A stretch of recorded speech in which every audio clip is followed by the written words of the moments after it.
لوگ پوچھتے ہیں تم سارا دن گھر پر کرتی کیا ہو؟ انہیں کیسے سمجھاؤں کہ ایک ہاؤس وائف کی شفٹ کبھی ختم نہیں ہوتی۔ سورج نکلنے سے پہلے میری ذمہ داریاں جاگ جاتی ہیں، کبھی تھکاوٹ ہوتی ہے، کبھی لگتا ہے تھوڑا سکون ملے، پر جب پورا گھر میرے بنائے کھانے کی تعریف کرتا ہے یا بچے سکون سے سوتے ہیں تو ساری تھکاوٹ ایک پل میں مٹ جاتی ہے۔ میرا گھر ہی میری دنیا ہے اور اس دنیا کو سجائے رکھنا ہی میری سب سے بڑی کامیابی ہے۔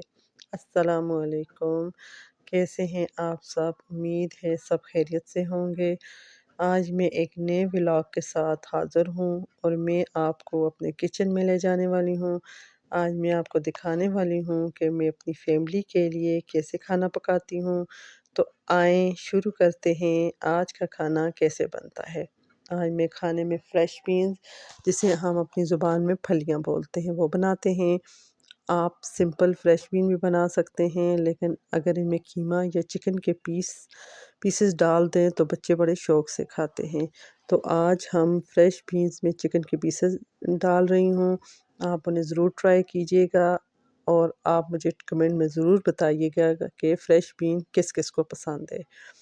میں نے پیاز کاٹ کر ریڈی کیا ہوا ہے کیونکہ آج میں نے اپنے آنین سٹوریج باسکٹ کی صفائی کی۔ بہت سارا پیاز خراب ہو گیا تھا، میں نے جو صحیح تھا اسے کاٹا اور جو تھوڑا خراب تھا اسے زمین میں لگا لیا۔ اس سے پوکیں بن جاتی ہیں جو ہم کڑی، کباب اور پکوڑوں میں استعمال کر سکتے ہیں۔ میں نے ابھی اپنی کیاری سے پوکیں کاٹ کر لائی ہیں، بالکل فریش ہیں۔ ہم جتنی بھی چیزیں بازار سے لے آئیں، جو سکون، جو لذت اپنی کیاریوں سے توڑی ہوئی سبزیوں میں ہوتا ہے وہ کہیں نہیں ملتا۔ آج میں آپ کو بتاؤں گی کہ میں دن بھر کیا کرتی ہوں، تو آئیے شروع کرتے ہیں۔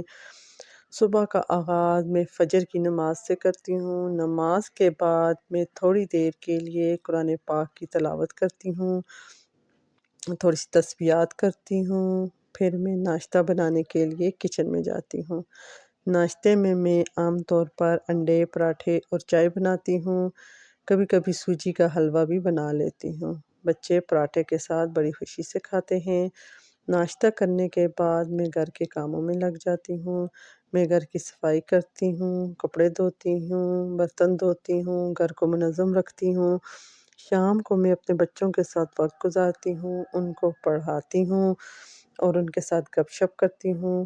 رات کے کھانے کے لیے میں عام طور پر روٹی، سالن اور سلاد بناتی ہوں اور کبھی کبھی پکوڑے اور کباب بھی بنا لیتی ہوں۔ کھانا کھانے کے بعد میں اپنی فیملی کے ساتھ وقت گزارتی ہوں۔ رات کو سونے سے پہلے میں تھوڑی دیر کے لیے قرآن پاک کی تلاوت کرتی ہوں اور دعا کرتی ہوں۔ یہ تھا میرا دن بھر کا شیڈیول۔ امید ہے آپ کو میری روزمرہ کی زندگی کے بارے میں جان کر اچھا لگا ہوگا۔ اگر یہ ویڈیو پسند آئی ہے تو لائک کریں اور میرے چینل کو سبسکرائب کریں۔ تو اگلے ولاگ میں ملتے ہیں۔ اللہ حافظ۔